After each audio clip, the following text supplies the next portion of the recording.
Okay. Hello, welcome to episode 36 of the Following Mechanical Turks project. Today we have a guest with us, Dr. Sean Zdenek from Delaware. Excuse me. We invited him to talk with us about issues related to readability, particularly as they manifest in things like captioning, which is an area where he's done scholarly work. So this is going to tap into our project in a few ways, right? Because we're kind of homing in on readability as a productive concept, but then also related to things like the type of tasks we're looking at in Mechanical Turk, right? A lot of what's going on there is this interesting labor that sort of straddles the human and the non-human, or those categories kind of emerge within the labor itself. So we hope he'd be able to give us insight into some of these issues as we try and move forward with our project. Nathaniel, I'll turn it over to you since you have the points there in front of you. I do. All right. Well, thanks for joining us, Sean. Long time, first time.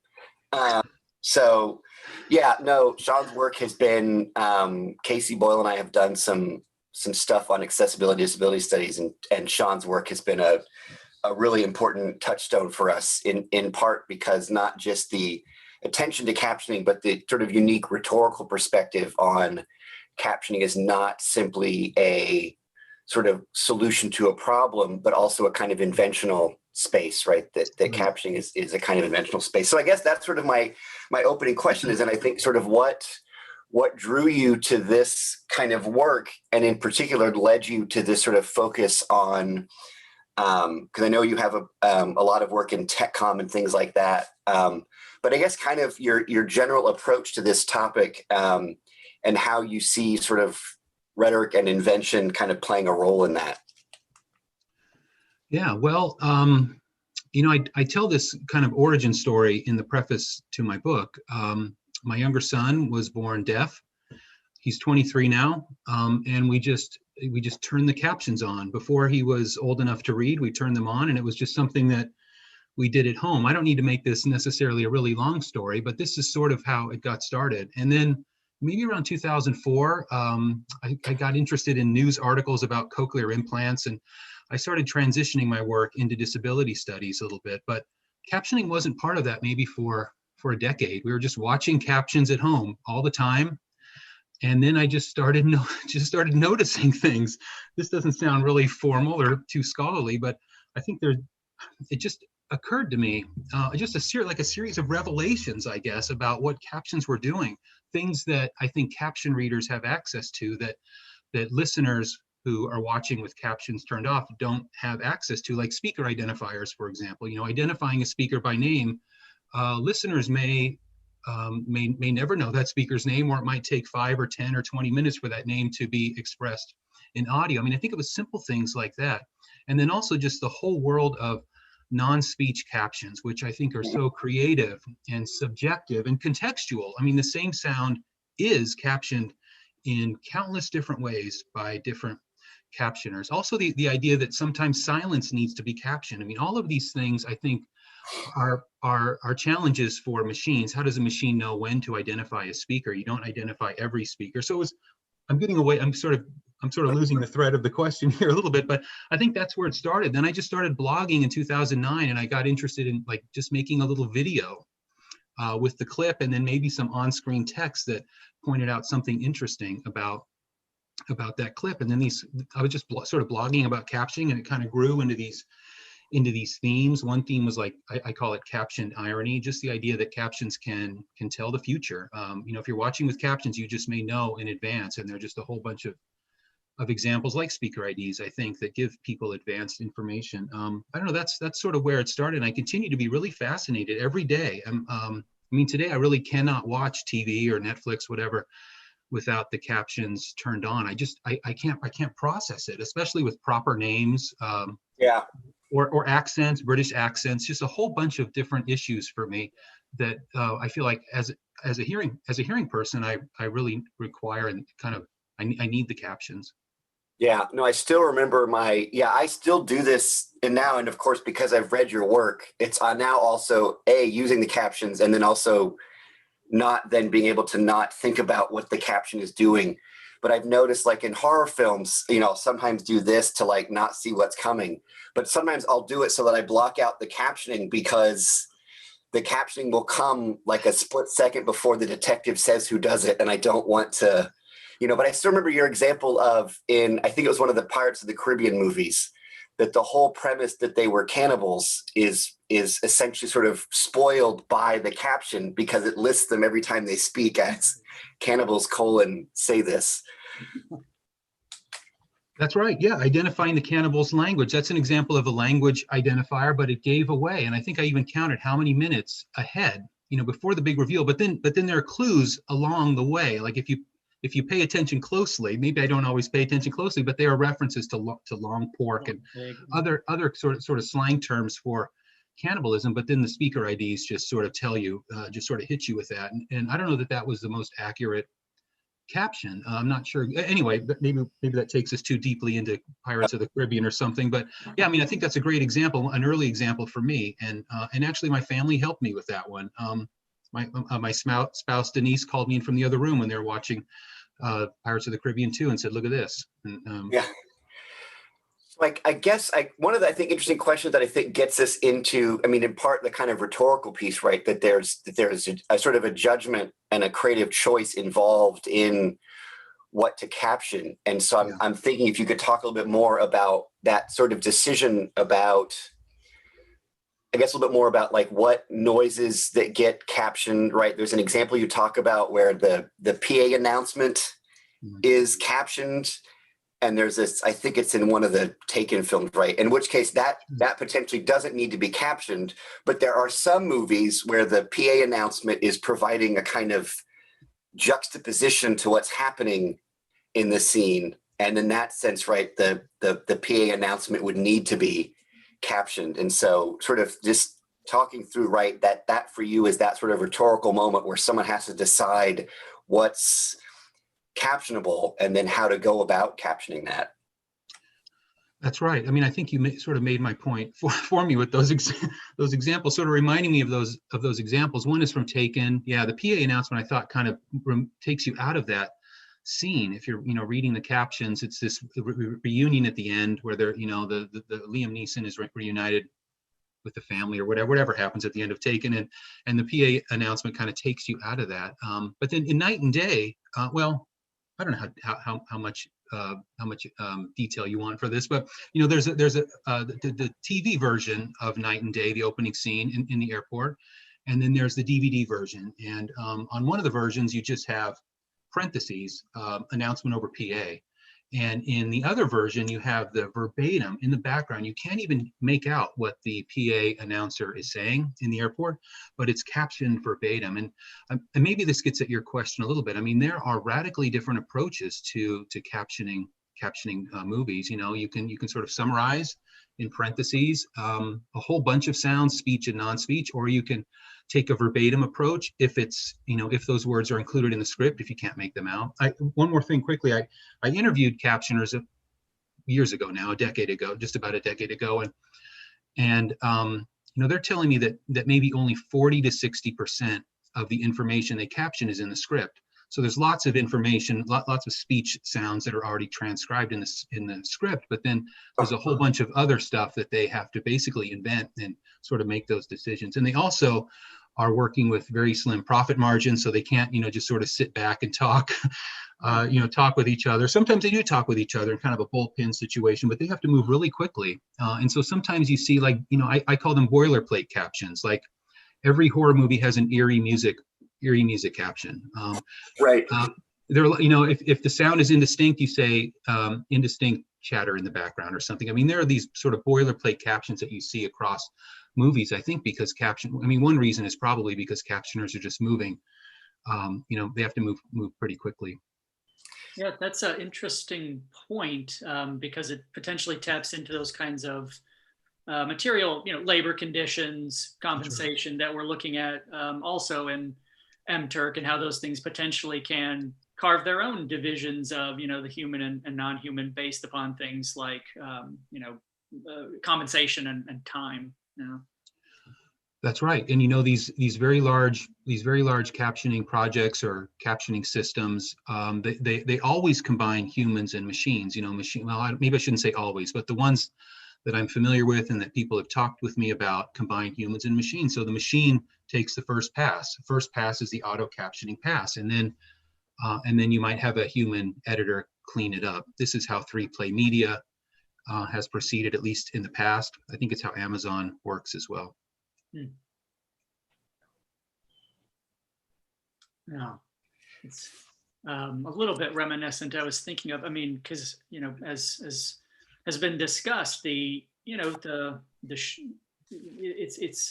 a new creation, right? It's not just a kind of representation. It reminds me a little bit of like the Seinfeld episode where they're bootlegging, right? And so they have to set up new shots. Jerry gets into bootlegging, and so they're setting up interior shots, constructing different movies, right? It's, in a sense, what we want is this kind of seamless transparency, right? Just pointed at the screen so you get the same thing. But in a glib way, I think that kind of points out that it's never an act of transparent translation here. It's like, well, this is always a new kind of construction that's unavoidable. So we, in a sense, kind of deal with the implications of that rather than potentially posit it as this is simply supplementing a deficit or something like that. That's right. Yeah. You're kind of translating across modes, and you're not going to wind up with the same kind of content or experience. I guess I'm just sort of repeating what you just said, but I've tried to work that out a little bit in terms of the ways in which speech captions kind of replicate or mirror standard written English. And it takes a pretty thick accent, really, for a caption to come in and say, with British accent or something like that. For the most part, all speech, kind of looks the same. I had a blog post years ago that really, for me, kind of made things fit together. I called it drunk speech but sober captions. And so, the speaker on Always Sunny in Philadelphia is slurring his words quite heavily. And there was one manner of speaking identifier, I think it was drunken slurring. And all of the manner of speaking was sort of put on. The burden was all on that one manner of speaking identifier, in parentheses, drunken slurring. And then the speech captions were really sober and kind of formal standard English. And it got me thinking about, how everybody speaks with an accent. How do you represent accents, and how much time and space would be required to really convey how words are expressed? And all of that kind of goes away, and you're left with this kind of these speech captions that all kind of look or sound the same because they're all represented in a kind of standard English.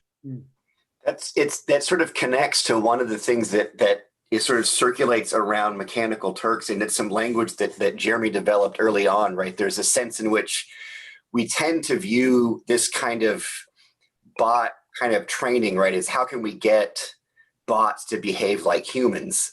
But the flip side of something like Mechanical Turk is how can you get a human to behave like a bot? And it strikes me that that's what's happening in those captions, right? How can you take all these different ways of human articulations and then standardize them into a dialect-free, right? There's a sense in which what captioning does is it turns human speech into bot speech, right? That you get a really clear line across the bottom of the screen. And then, right, captioners are then tasked with doing that, right? That part of what they're potentially translating across modes, but they're also, can you translate this diverse range of speaking types into a uniform body of text?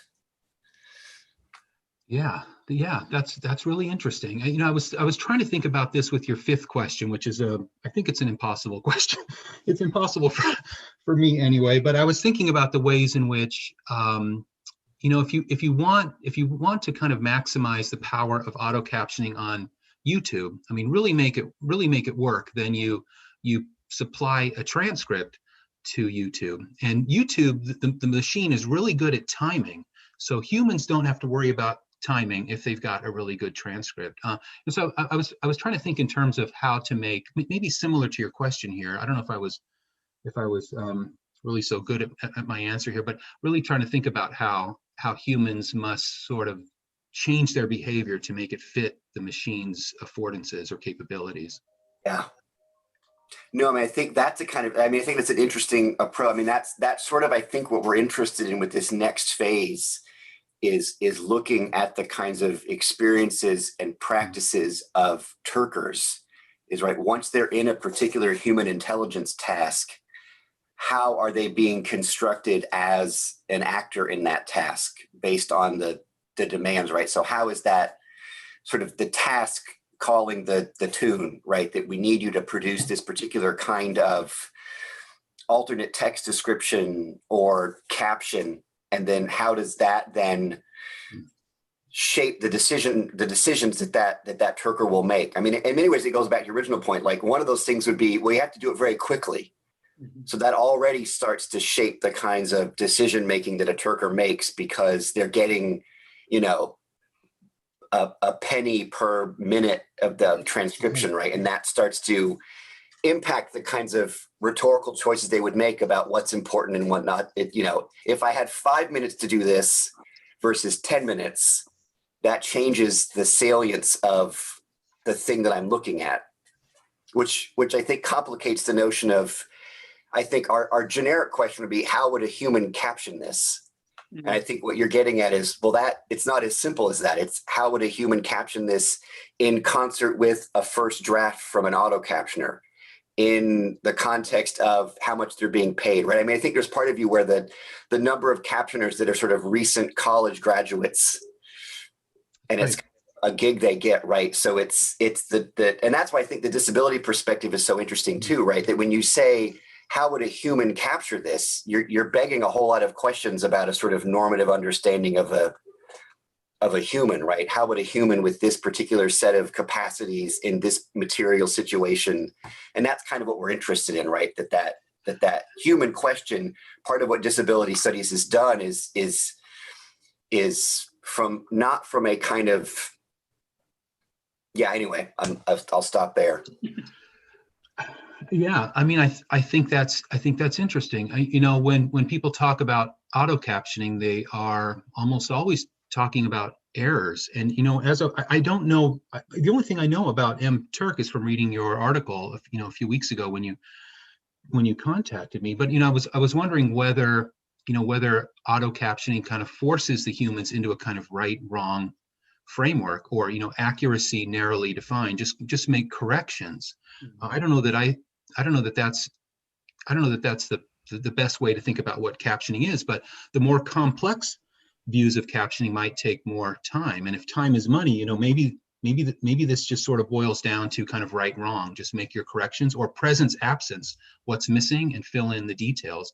Anything more than that, I think, starts raising these really hard questions about just complex problems in captioning, like representing continuous sounds. I think there's also an assumption that sounds are discrete. Things can be broken up into individual words or units. But there are some examples of music or sound effects that are sustained or continuous. They're always in the background, or they extend for longer than a discrete kind of moment that fills a caption. And those problems, I think, are harder. And I don't know how they would be kind of monetized inside MTurk. It seems like, I'm just guessing, it seems like it might be easier just to make this into a series of kind of discrete problems of right and wrong, making corrections. No, and that, I think, that's really helpful, Sean, right? That notion of, because we're trying to get at, right, what is readability inside Mechanical Turks? And right, given the system, that it may be that readability is getting boiled down into issues of right or wrong. And I particularly like presence and absence, right? That oftentimes some of these, because there's also like a broad range, there's like, that it could be a kind of auto captioning thing, but then there's also examples of clearly what we're sort of reading through the lines. Someone's trying to basically train a bot or something to, like, if someone has like their Progressive auto insurance app and they take a picture of their car that the app will be able to identify where the damage is, because that requires it both to do like boundary object, right? Know that that's the wheel and that's the bumper. And then to then know that that's normally not what a bumper looks like, right? But it's still, it's a complex decision, but right, is the presence or absence of damage is what renders that image visible. So that language is helpful, right? That what does readability become within those tasks is readability potentially becomes toggling between absence and presence. And that's what mechanical Turks thinks readability is. Yeah. It's not about difference or subtlety or two right answers, but it's, it's either right or wrong, or something is there or not there. What else? I had something, but I think I kind of lost it. Oh, you know what I was going to say? Just like if you do want to talk about auto, I was thinking about auto alt text. Like maybe these systems are good if with the example that you mentioned. And I don't know a lot about this, but I have been collecting examples of automatic alt text on Facebook, and their approach is to list the objects in the photo, which kind of goes against guidelines for alt text, which you're really supposed to understand the context and function of the photo, and the same photo could have different alt text depending upon the context in which it's located. But Facebook takes a kind of list approach, kind of decontextualized. They can also identify, sometimes correctly, or it or they can identify expressions or actions, standing and sitting, smiling. Identify outdoors or indoors, and really that's about it. And I was reviewing some of my automatic alt text examples last night and this morning, and I think the best examples are ones that the human has helped out with in the message with the Facebook post. I have an example of just a bird, and I think it's automatically captioned as bird outdoors, but then the human who posted the photo of this red-breasted bird or whatever identified the bird. And I was thinking of that just in terms of the questions today about how kind of humans and machines come together to create a more accurate description. These automatic descriptions alone can be helpful, but when they're correct, but they don't really capture that kind of deeper rhetorical meaning that I don't know humans seem to be so good at. Yeah, and what we sort of from our first paper is and good at in very what appear to be sort of, to use a distinction we kind of play with, right, low skilled ways, right, that it's actually it's not very hard for humans to do this, that a human can very quickly look at a picture and go, that guy seems sad, right? They can immediately, like it's, I'm just thinking, right, that within the mechanical Turk, right, that the human is the context machine, right,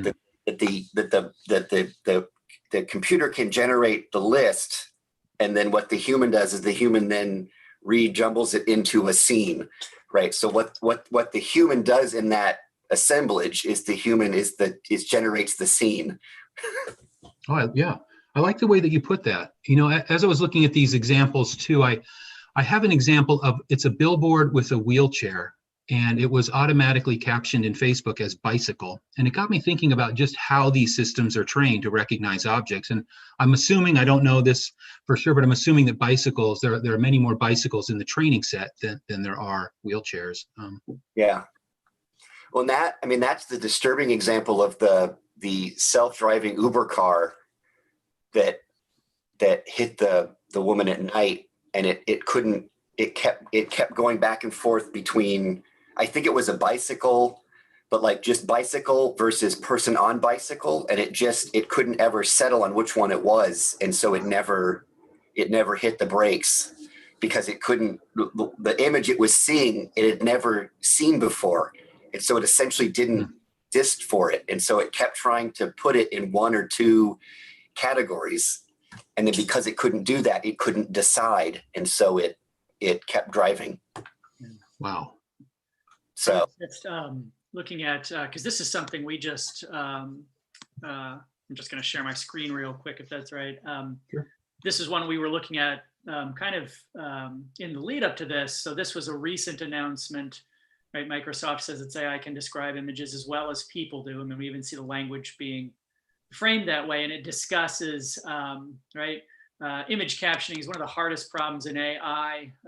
It represents not only understanding the objects in a scene, but how they're interacting and how to describe them, which is interesting, but it potentially, we want to look into this. Potentially, what's being added here is, instead of identification of object, it's what object is doing, right? But in a sense, it's right. Look at the difference here: a close-up of food, a pile of coffee beans. But it's like, that's more subtle object decryption, right? A pile of coffee beans, being poured.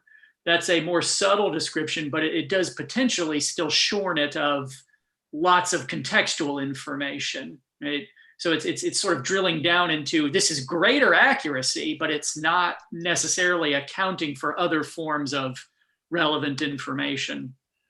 That's right. And, I'm suddenly reminded that, that their project on image description may be in conflict in some ways with the project of making those images accessible to people who use screen readers. I don't know that I've seen that kind of definition of alt text. Like his definition of describing images in terms of objects, that might work for their image recognition purposes, but I don't know that works so well for alt text. I mean, the definitions of alt text, again, focus on function and context, not listing objects. And then the coffee bean, it's compelling, and I think Microsoft is doing a really good job. I think auto captioning also, if we want to talk about that, again, auto captioning continues to improve. I guess I just wonder where that coffee bean photo might, how it might work on Facebook. I don't know that I've ever seen anyone just post a photo of beans. They might post a photo of a bird, but what's the specific context or rationale for including that photo?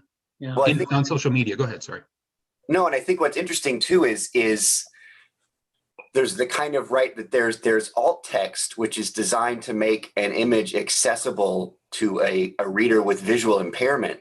But it also seems to be that a whole lot of this kind of work that's being done is the reader is not a human, right? That it wants to it's essentially, we need an algorithm to create a description of this image that then another algorithm can use, right? So in that sense, the whole question of readable for who or readable for what, right? So when someone says, like, we're making this image, the auto text description is better. Well, better for Flickr if it's trying to categorize these images of coffee beans, or better, as you're pointing out, Sean, for someone on social media that's trying to share. So there's also this notion of readability is that sometimes what we see in Mechanical Turks is can you generate readable text, but the thing that will read it is not a human, right? It's search engine, right? It's how to make image of coffee more machine readable, not human readable. Yes. Yeah.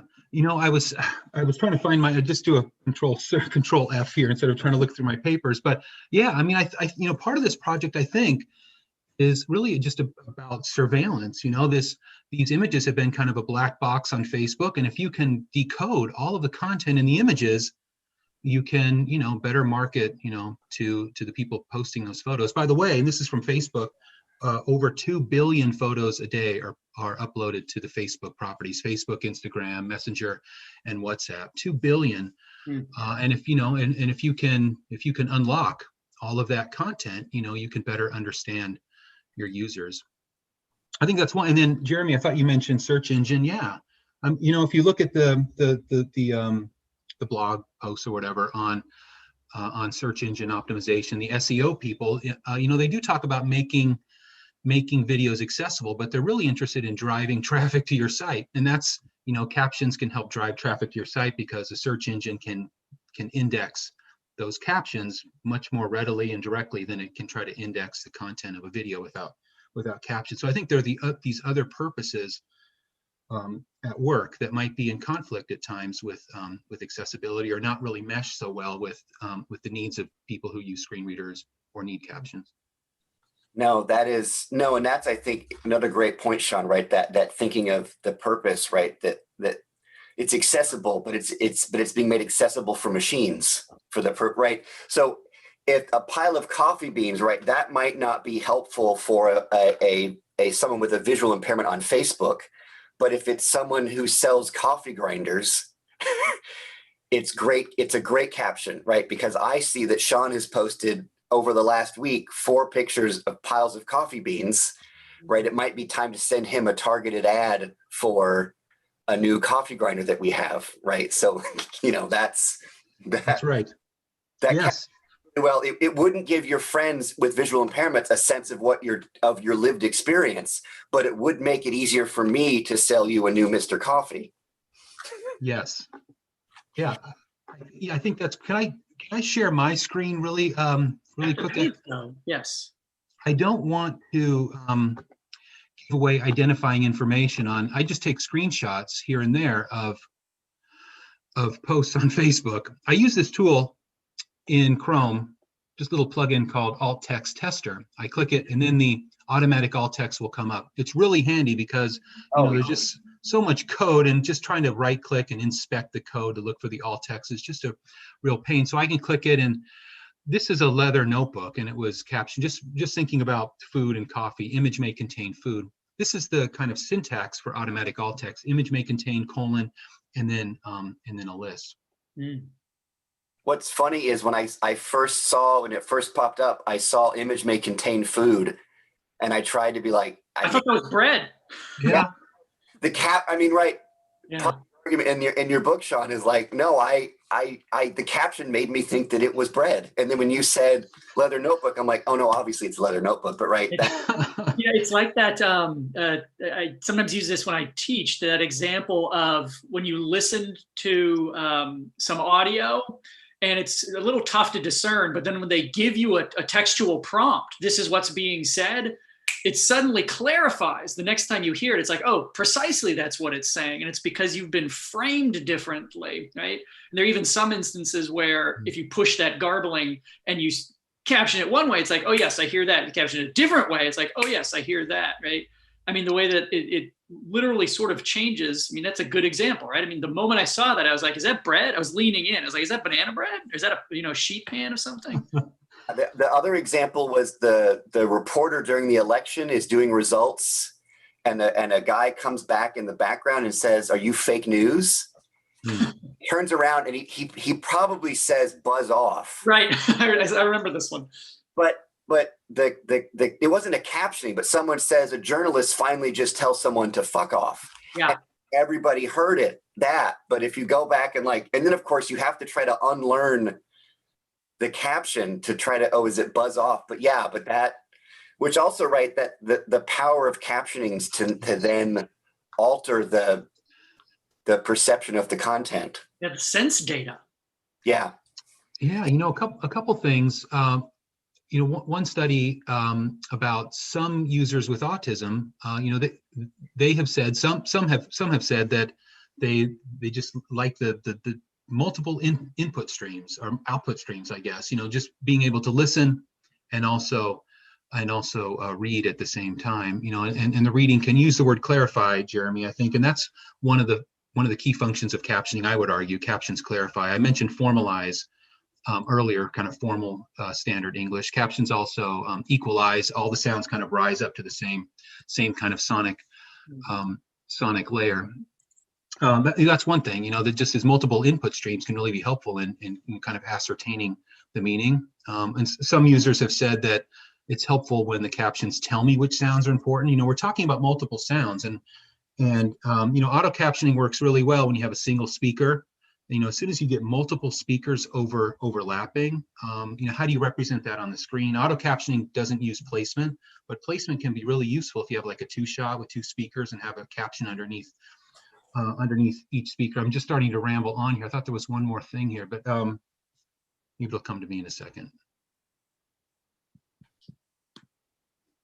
Yeah, no, this is yeah, no, I think I'm going to our next question, but we're nicely sort of moving through them, and some things that I hadn't considered. So trying to think of a way to yeah. Well, and one thing that kind of has emerged repeatedly is returning to that notion of presence and absence. I mean, and how that potentially, that dialectical opposition gets mapped in different ways, right? Signal and noise, right? I mean, and And then even in things we've seen previously, like when they keep returning to this, that question of risk, when we're talking about humans, right? I mean, the IRB views humans as site subject to risk, right? So is the risk present or is it absent, right? Is damage on the car present or is it absent, right? So there's almost sort of like a null, it's binary, right? It's null or there's something there, right? Yeah, that kind of opposition keeps manifesting. I mean, I've got a hammer, so I'm looking for nails, but it keeps manifesting in these different ways. Right. And I think there are some situations in which it doesn't, that doesn't map so easily onto movies and film, like with multiple speakers or overlapping sounds. Early on, I just started. One of the starting places for me was this idea that it's an obvious place to begin, but not every sound is captioned. And so now you have to figure out, well, which sounds are captioned and why.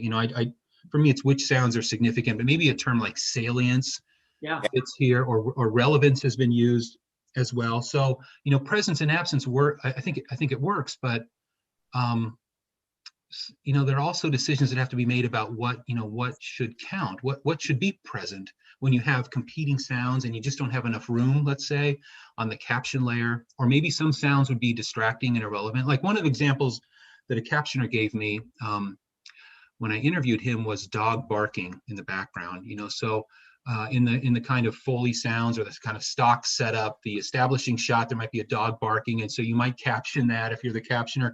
But then if you caption it a second time, now it's like, well, wait a second, what is up with this dog? It might be a sound or what is up with this squirrel and this cat or whatever. The example from earlier, is this just an incidental sound? But as soon as you bring it up into the caption layer, readers, I think, assume that it's significant or relevant. Someone has to make those decisions. I don't know that machines are really good at that, at those kinds of decisions, deciding which sounds should be captioned, and also deciding which sounds should not be captioned. Since you can't caption everything, and I don't think everything should be captioned, just because of what happens when you start repeatedly captioning dog barking in the background. Right? Yeah. And I think that example too is right, because it could be significant, like if it's a horror film and there's a dog barking and then all of a sudden the dog stops barking. Yeah. Like that's an audio clue that something, that shit's gone down, right? That's right. I call those stop captions, and those decisions have to be made as well. There's, I don't know that, well, the machines aren't telling us when a sound stops. Like, this is the distinction between discrete and sustained sounds. Like a phone ringing, if someone picks up the phone, you don't have to caption phone stops ringing. But if it's relevant that the phone stops ringing, it's off scene or something, then you might need to include that the phone has stopped ringing. But those decisions, I think, are harder for machines to make. Because you're not marking that it's absent, you're marking that it's gone absent. So there's different levels. There's not being there, but then there's it's stopped being there, which is different from it not being there, right? Because it's that moment, right? So, right, because even absence and presence, you could then further subdivide that as more binaries. Well, there's a kind of there's a present absence, right? So when you were talking, I think about the artist, where like the car hits the tree and you have to put up a caption silence so that that, right? So that's, there's no, you mark an absence. So there's a, even that binary, it turns out is not sufficient, because there's different ways of not being there in a movie or a film or a TV show. Yeah.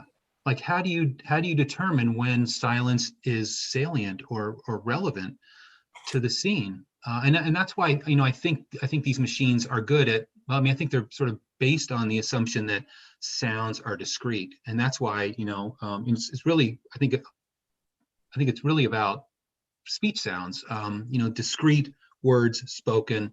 You don't need to indicate when a speech sound or a word has ended.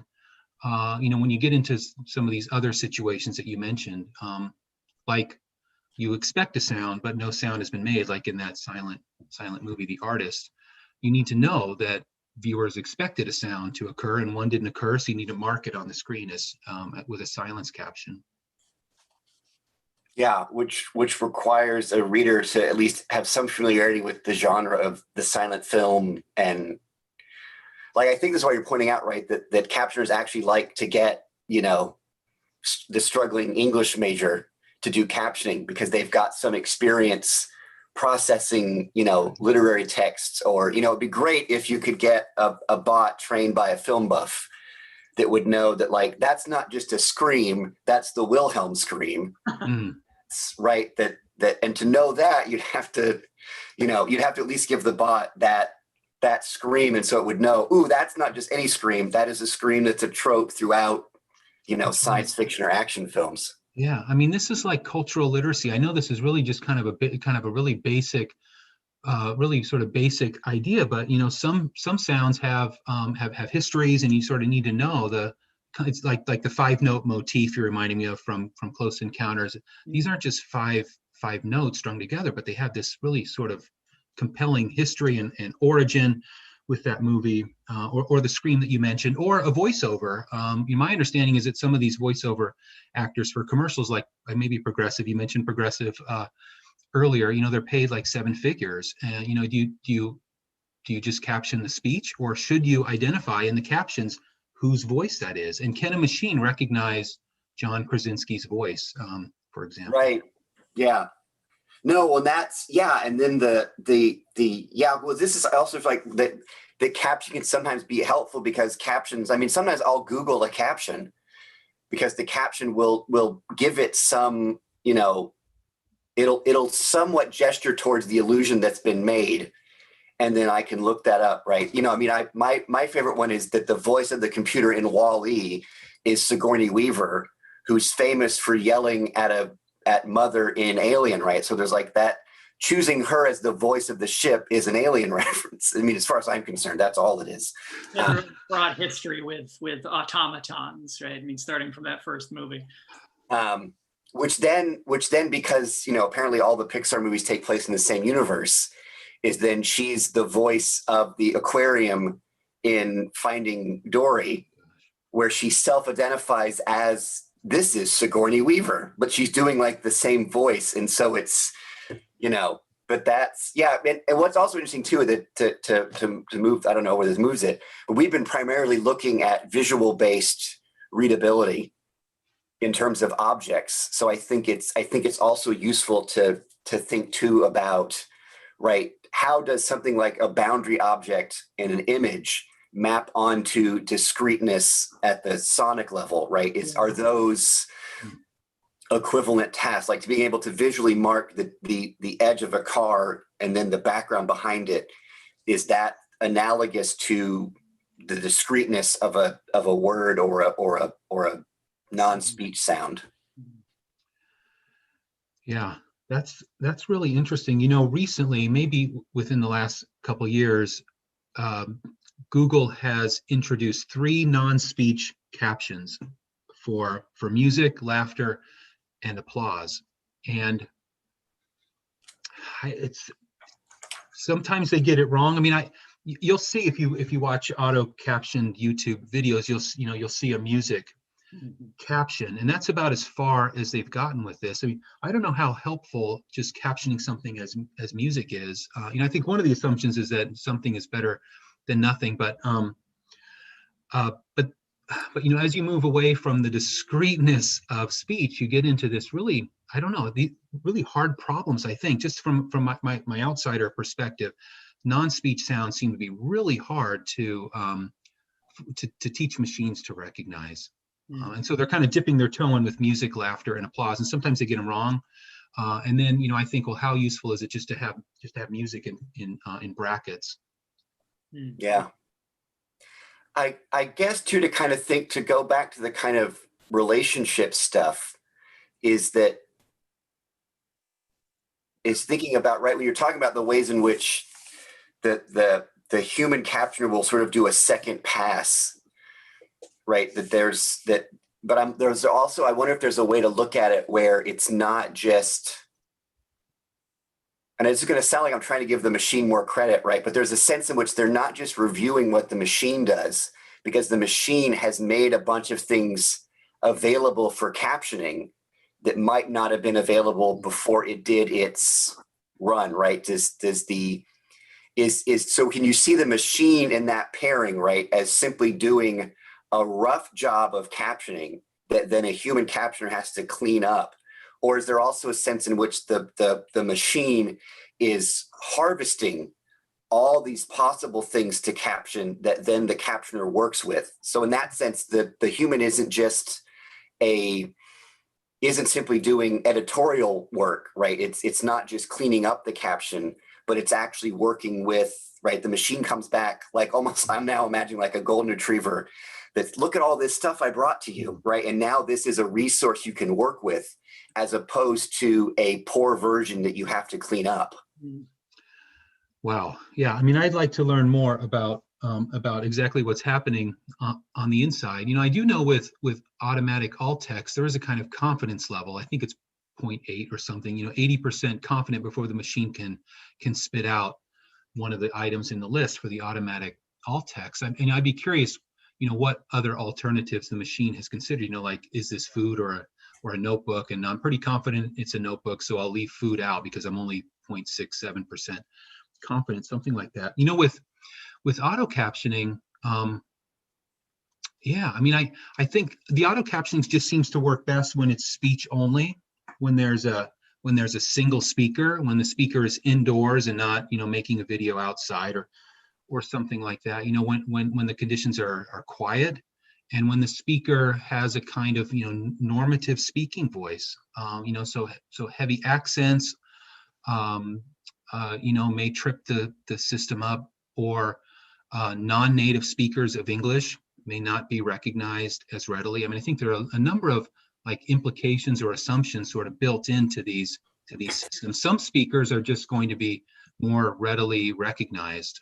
Just real quick example, my son speaks to our Google Home about whatever, the weather, or ask questions. And sometimes Google Home can recognize his speaking voice. Other times, maybe most of the time, the system, has to say, sorry, I don't understand you. So for me, that's, that's kind of interesting too, like which speakers and which situations and which voices are going to give the system the best shot, and why is that?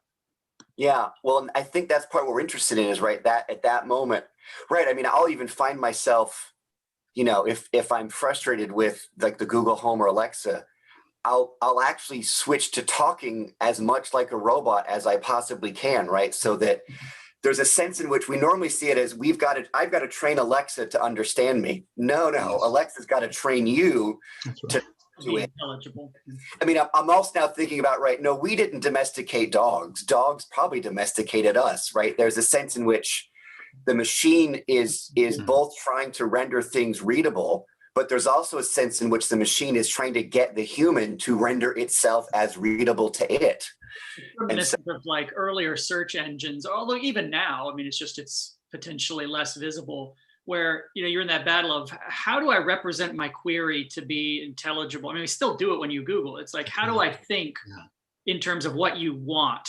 It's like, here's the question I have, but how do I frame that in a way that you're like, oh, okay, now I know what it is you're looking for here, Yeah, it's related to, I forget who made this argument about like robo-graders for essays. You're essentially training student writers to write in a way that will make a machine happy. My response was, yeah, that's Google's. I mean, we've always been doing that. Research methods. You're teaching your student how to speak Boolean or whatever, right? That's So yeah. Yeah, that's great. So I don't know that I have anything to add to that. I agree. My example was writing a transcript. Putting your speech into the written form that's going to work best with what YouTube can do really, really well, which is timing your captions. So if you've already got a nice written transcript that's in your style and you got all the words there, YouTube will very precisely time though. That's what we did for SigDoc. We just asked for transcripts, and then the transcripts were fed into YouTube, and then YouTube could very perfectly time those. Just exhibiting those behaviors that are going to maximize, our relationship, I guess, with what the machine can do well. Well, and that's interesting because this larger project that we started with and that we're going to come back around to, and it's something that we talked to Casey about, right, is this notion of a cultural technique. And so what is it? So we're partially interested in what's happening in this scene, but how does it map onto a ostensibly diverse set of practices that don't automatically show up as related, right? I mean, it just occurred to me that the sort of thing that we'll sometimes talk to our students about with using word processors, right? The ways in which people will shrink their vocabulary so that Word won't say that it's misspelled, because Word doesn't actually know that it's misspelled. It just knows it's not in its dictionary. So if you use a word that Microsoft Word doesn't know, it'll tell you it's misspelled. And sometimes students will simply find another word. And so weirdly, their vocabulary gets shrunk because they're trying to avoid the dreaded red underline in Word. So that seems disparate, but it strikes me that it's somewhat related to this, right? That's now a human using a word processor that's now understanding readability from the standpoint of the dictionary inside of Word, as opposed to a human reader for their prose. Sure. Yeah, that's interesting. Like voice recognition technology as well. You have to, I haven't used this too much, but you have to pick up a set of vocabulary for indicating comma and period and so on, sort of speak in the language that the voice recognition technology, Dragon or whatever, can process. No, I recently got a new used car, but it has the Apple Play, so I can talk text messages, but I have to put in. So the last couple months, I've been saying exclamation point way more than I normally do, because you have to and run. And sometimes it'll read the message back to you. Do you want to send this? And I'm like, no, it makes no sense because I forgot to put periods in, right? And so I find myself negotiating in the car. I'm like, no, that's not what I meant to say. But I'm not talking to a person. I'm talking to the thing that's transcribing my text message. Yeah, I thought that was the whole practice of send tweet. When you see that in a tweet and it ends with send tweet, I thought that was based on the practice of kind of speaking your tweet. Oh, by the way, well, I don't know if this is so related, but just thinking about readability and invisibility. I mean, accessibility just is usually invisible. I mean, it took Facebook until 2016 and Twitter until 2016 to integrate support for alt text into their interfaces, which is really pretty late for both of these platforms. But just earlier this year, might have been last year, just because the pandemic, things at time, I'm losing track of time, but might have been last year, Twitter introduced audio tweets, and there was no way to make them accessible. And what came out of that was this acknowledgement that Twitter doesn't have a formal accessibility team.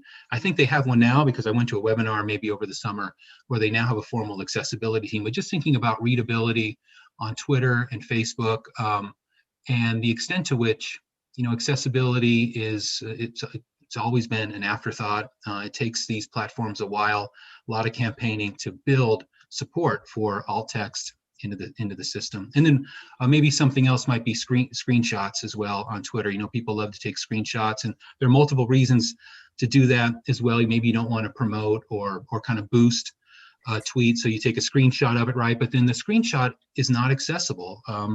Facebook is doing some OCR on some of these screenshots of tweets and screenshots of quotes. I'm seeing more OCR in the auto alt text.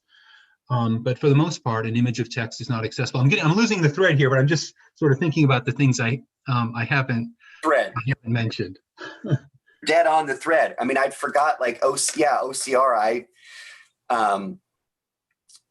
Because that's also a moment where the OCR. I did a project with Ryan Weber with all of Burke's book reviews, and we had to scan them sometimes out of the original.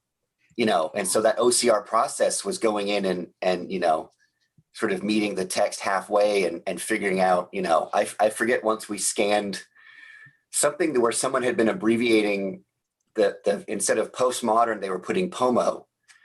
And for some reason, the font, the OCR put it as porno. And we had to go in very carefully to make sure that word wasn't, because something about the M, it didn't see it as an M, right? But yeah, so in that sense, that's a much older, right? That's, that cleaning up OCR as a kind of Yeah, what I'm learning is I think we've all been mechanical Turks for much longer than we thought. It precedes the Turk system. I mean, that's why we have these historical roots of the Turk was that chess playing robot from hundreds of years ago, right? I mean, Yeah. Yeah, and I think if you're aware that the OCR software was making that mistake, you might have even changed your behavior. If you're aware of that, you might start writing it out as postmodern, as a way, as the sort of machine teaching you that this is going to be a problem. So maybe you should change your behavior in the future. If that was an option, just sort of going back to that earlier conversation about the machine teaching us how to act differently for it. Or making design choices like what typeface you chose. So that it wouldn't, something that clearly, no, this is a sans serif M. Good luck turning this into an R and an N, right? That I've tried to, yeah. That's right, and making sure that you use, real headings. Don't just make a word big and bold, but actually style it as a heading in Word, because that'll carry over into into Adobe, and those headings can be used for accessibility purposes and to create an outline for yourself if you're doing research on this. I think that's part of readability as well, the sort of under the surface work to help the machine understand the layout of the text. Yeah, to structure text. Yeah. Yeah. No, and Sean, and that I think that's a really interesting wrinkle that I had not. Right. I think what it's added to my thinking now is that example for some reason clarified for me that weirdly, or not weirdly, just complexly, that in that moment, as someone working in a Word doc, that writing for the machine is also writing for a human that will need that accessibility feature, right? That the ways in which the ways in which I am writing, that one of the ways I can write to make my text more accessible for a human reader down the road is to also make it accessible for the machine reader in front of me, right? So that making something readable for a machine is not antithetical to or in opposition to making it readable for a human, because as disability studies points out, humans don't all read and access text the same way. And so it's really interesting, right, that it's not a kind of that, right, the human isn't either absent or present, right? That actually writing to make OCR easier is actually a way of writing for a human, but at one, so that's a kind of interesting way to think, right? That actually that writing for a machine is actually a very humanist act in that way, right? That because you're imagining a human that will need that assistive technology down the road. Yeah, I think it serves multiple audiences and multiple humans and non-humans. Yeah, I agree. I don't know that I want to just restate what you said, except maybe one thing. There's a yearly survey of screen reader users that WebAIM does, yearly, every year. And one of the interesting findings is that I think a majority of screen reader users prefer to browse by heading. If you have a screen reader, you can push H, on your keyboard, and you can browse through the headings. And this is one really important way for screen reader users who are blind or low vision to get a gist of the content or the layers of content on a web page. Yeah. And I said this is someone that does the shortcut of just I'll bold this and not make it and then regret it later when I look at the PDF. And yeah, I think it's really, maybe this is just kind of an editorial here, but I think it's really hard to get colleagues and students to really understand the importance of the style menu in Word for accessibility, I guess. I don't know. There are other reasons as well, but I don't know. That's just kind of an aside. I think most people are not really maximizing or are really understanding the role of that style menu and how it serves accessibility purposes.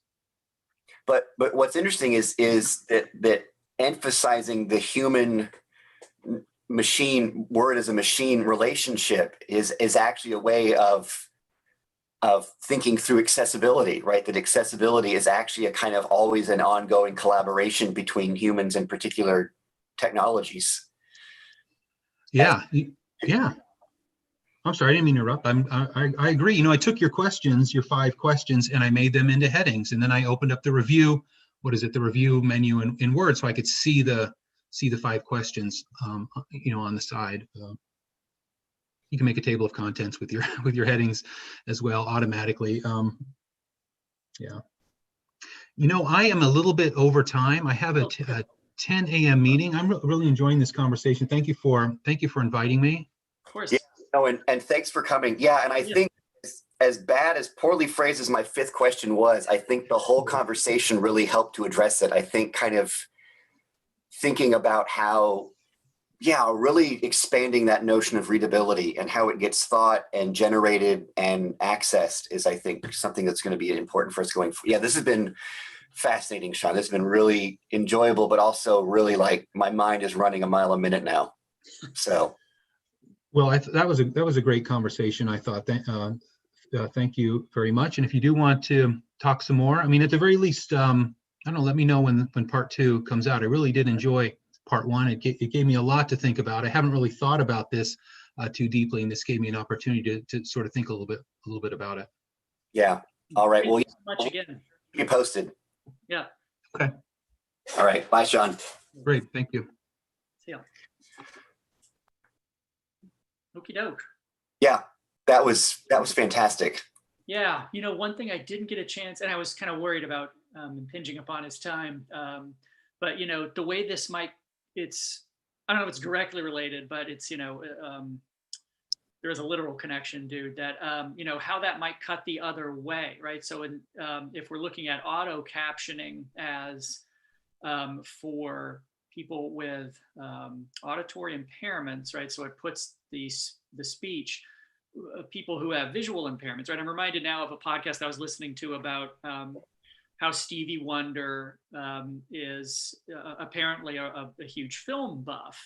And you know, the way I heard about this was it was another person who I think was talking with Stevie Wonder and was like, hey, you should come by and, you know, we'll watch the movies or whatever. And the person was kind of, you know, given a little bit of pause, saying, you know, I wouldn't associate a person with, you know, a visual impairment with being a huge film buff. He's like, well, yeah, of course. You know, after that moment of pause, like, well, yeah, of course he watches movies. I mean, he's, you know, he's part of culture. It's like, but then it, you know, opened this sort of broader question of how do people with visual impairments watch or experience movies, right? And, you know, indeed, there are services that'll do things like describe, you know, the action of movies in an auditory way. And I'm wondering, you know, is there, because that seems like a really tricky auto task, right? To try, is there a comparable auto captioning thing for people with visual impairments, right? Auto description, because that seems like, holy cow, you're gonna have to be saying not just what literally is going on here, but I mean, maybe, but it's like, does it account for things like emotional valence or whatever, right? You know? Right, or is it just like woman in blue dress moves left to right? And even if it is, that question of salience is unavoidable. You know, any choice you make here is a choice here about, okay, how do I describe the scene, right? Because I mean, just look at where we're sitting right now. It's like, how would you describe it? What's salient in the two images here? In a sense, you could say mine is more stark because I don't have background objects, but I mean, that's not exactly true. That in itself is a judgment of salience, right? No, and I like that. I think too, what I'm taking away from this is the sort of lexicon we now have for readability. So I think salience, relevance, and then his notions that you can understand captions as clarifying, formalizing, and equalizing. Yeah, I wrote all that down. Yeah, we got the same notes. Those are going to be really helpful ways that we can sort of unpack readability. Right, that readability includes issues of salience and relevance, which are kind of evaluative, and then also issues of clarification, formalization, which I think we see a lot of in hits in particular, right? That can you formalize this into a kind of procedure? Oh, yeah, I mean, which speaks precisely to, in our first piece, the obviated high-low split, right? The split is, can you articulate a job or not? And that's Polanyi's paradox. You know, it's not high-low skill, it's can you articulate your job? And that's what the middle can do. The quote unquote, you know, low and high skill, it's that those tasks can't be fully articulated. Whether you're a a skilled craftsman who can't, it's like, well, a lot of this is response to a situation. So I can't I can't give you a formula. I can't literally formalize it.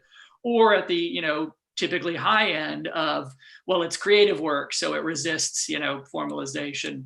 I mean, that's what it's talking about is, can we make a procedure for this, a step-by-step procedure? Yeah. And I think too, right, to the whole question of the audio description of a movie is also, and how quickly can it be done, right? Because that will also be a speed issue, right? Is that how quickly can it identify a pile of coffee beans? Yeah. Well, and, just even the simultaneity of that, right? Because I mean, like, you can't describe everything in an audio medium all at once. Given enough time, perhaps you could say, well, yes, something could fully describe the visual scene, but it can't give you all of those things all at once before the scene changes. Do you know what I mean? It's like you'd be blasted with a million voices saying, this is what's in the scene. Plus anybody change, plus all the sounds. Yeah. Scene, right? Audio, dialogue, right? So you have to fit in the description around people talking. Yeah, so it can't compete, right? I mean, it can't, do ducking where it's like, I'm going to keep talking, but a little bit quieter now because other people are, I'm assuming it doesn't auto duck. Yeah. Anyway, I mean, potentially tangential to what we're doing, but still maybe at least doing right now, but maybe relevant when we get to the last piece, which is going to, the difficulty with the last piece is that I can already feel this expanding, right? It's just like fibers are just shooting out. The difficulty there is going to be putting the old circle around it, Because I can see from the comments that Matt, who's a former student of mine who was a computer science and English double major, right, that now all of a sudden in my head, is an English former footballer who made 52 appearances in the football. It's on cue. Did that answer your question? Yeah, sure. Yeah, because no, computer stopped. I made the mistake of I went with computer. The problem is, of course, every once in a while I'll be watching Star Trek in my office, and so it goes nuts. Like, I don't know what a warp engine is, bro. And it's like, okay. But yeah, I can, right, spiraling out, right? All of a sudden, we've now, in this theory piece, we've now got 2 pages of the history of Microsoft's dictionary. That may be something we have to just put our foot down and say, like, we can't, but because I weirdly, I just saw someone had posted an image on Twitter promoting some event, and they had clearly just taken a screenshot of the flyer in Word, because one of the names was a word that Word didn't recognize, and in the image it had the red underline. Right. And I was like, oof, like, somebody should have checked this before you sent it live. But it's also one of those where, like, it's that red underline of death. I mean, I know, right? We know from teaching writing that green underline and red underline can seriously panic students. Yeah. And we, or things like Turnitin. I mean, see, you're already getting big right now. How does something like Turnitin.com work in this context, right? How do you make plagiarism legible, and all the ways in which that goes horribly wrong? Yeah. Yeah. Anyway, so yeah, we'll put a button on this one. But yeah, a lot of interesting things. It's always the ones with guests are always really interesting. Yeah. There's a tick and talk of what we do here, where it's the guests give us kind of more things to take a look at, and then when it's just us, we're sort of like, all right, now how do we wrangle all of these threads into No, and that maybe that might be the plan for next time, is we can keep, maybe even take stock of the last 2 conversations that we've had and think about how those shape us going forward. Yeah, because we will want to have the rubber meet the road in terms of formalizing hits, right? Because you're going to have to go through IRB and everything. So we'll have some practical exigencies, right? That'll be driving some of this. Awesome. Okay. Well, good work, friend. Yeah. And thanks for everyone who chimed in on the the texts and everything. That's a vital part of what we're doing as well. Yeah, it's exciting. All right, bye. See ya.